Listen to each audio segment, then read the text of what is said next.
Le renard et la cigogne. Il était une fois un renard très rusé, malicieux et arrogant.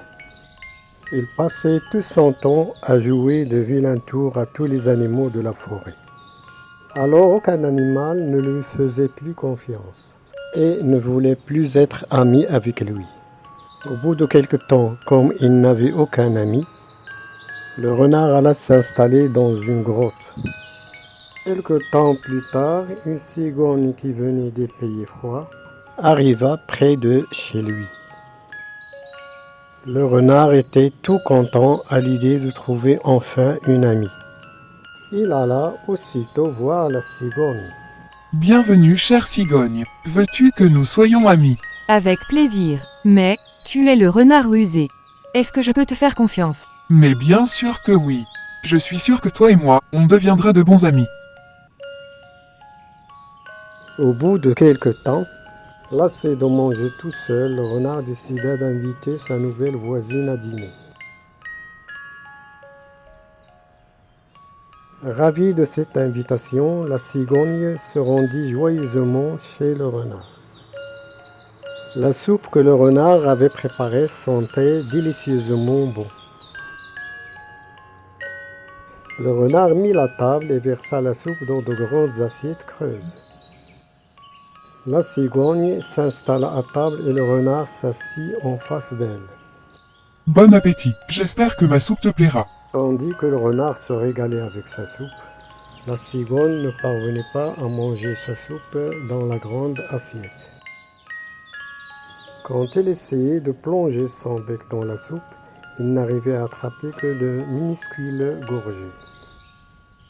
Alors que la cigogne faisait beaucoup d'efforts pour avaler quelques gouttes de soupe, le renard avait déjà fini sa soupe. La cigogne était fâchée de l'attitude du renard qui ne pensait qu'à lui. Mais puisqu'il était son invité, il ne fit aucun commentaire. Je ferais mieux de rentrer, mon ami. Merci pour le dîner. Mais, tu n'as même pas terminé.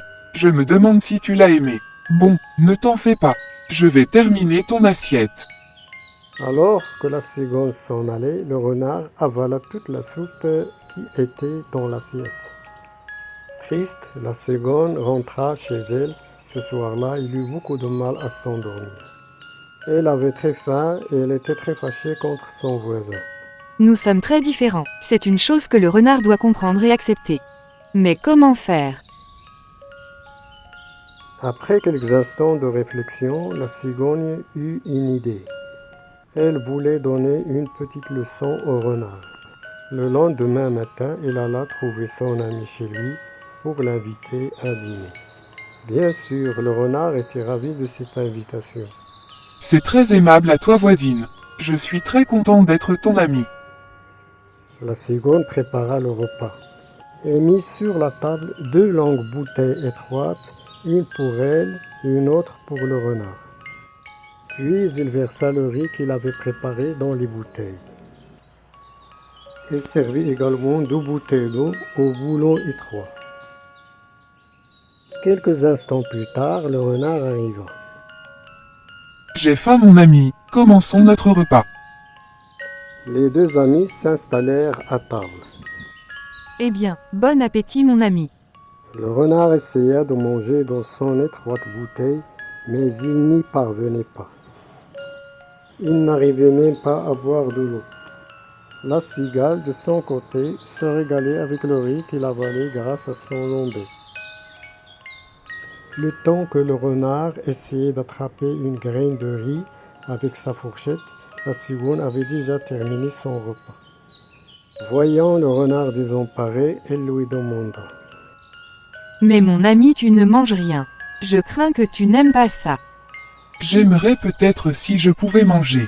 Cette bouteille n'est pas faite pour moi. Avec ton long bec tu pourras attraper ta nourriture. Mais avec mon museau je ne peux pas. C'était la réponse que la cigogne attendait. Tu te souviens que je suis reparti affamé de chez toi l'autre soir. Parce que tu as servi la soupe dans des assiettes creuses. Et je ne peux pas manger dans une assiette avec mon bec. Le renard était désolé d'avoir servi le repas de la cigogne dans une assiette. Je suis vraiment désolé. Je n'ai pas pensé que tu ne pouvais pas manger dans une assiette. Pardon. Ce n'est pas grave, cher ami. Au moins comme ça tu auras compris. C'est important de respecter l'autre. Sur ce, la cigogne et le renard sont devenus de bons amis. Et le renard avait noué de bonnes relations avec tous les animaux de la forêt.